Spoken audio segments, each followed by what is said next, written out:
नमस्कार, आप देख रहे हैं न्यूज फर्स्ट 21। मैं हूं आपके साथ ललिता चक्रधारी। देखिए देश विदेश व राज्य की 10 प्रमुख खबर। छत्तीसगढ़ में पहली बार स्पाइन और orthopaedic surgery free. Mumbai, Bengaluru, Delhi से आ रहे एक्सपर्ट सर्जन। रायपुर में 1 जुलाई से होगी शुरुआत। राहत की उम्मीद। राजस्थान, यूपी समेत 10 राज्यों में बारिश का येलो अलर्ट। तेज हवाओं से कम हो सकती है गर्मी। कुतुब मीनार पर संस्कृति मंत्रालय का पुरातत्व विभाग को निर्देश।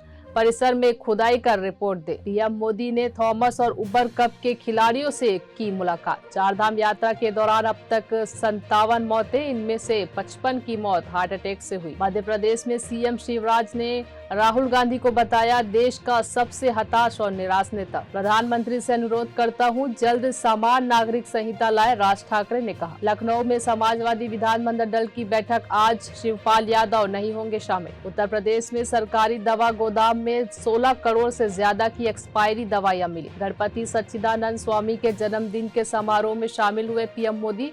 बोले आज योग और यूथ है भारत की पहचान। ऐसे ही तमाम जानकारियों से लगातार अपडेट रहने के लिए देखते रहिए न्यूज फर्स्ट 21, आपके हक की बात।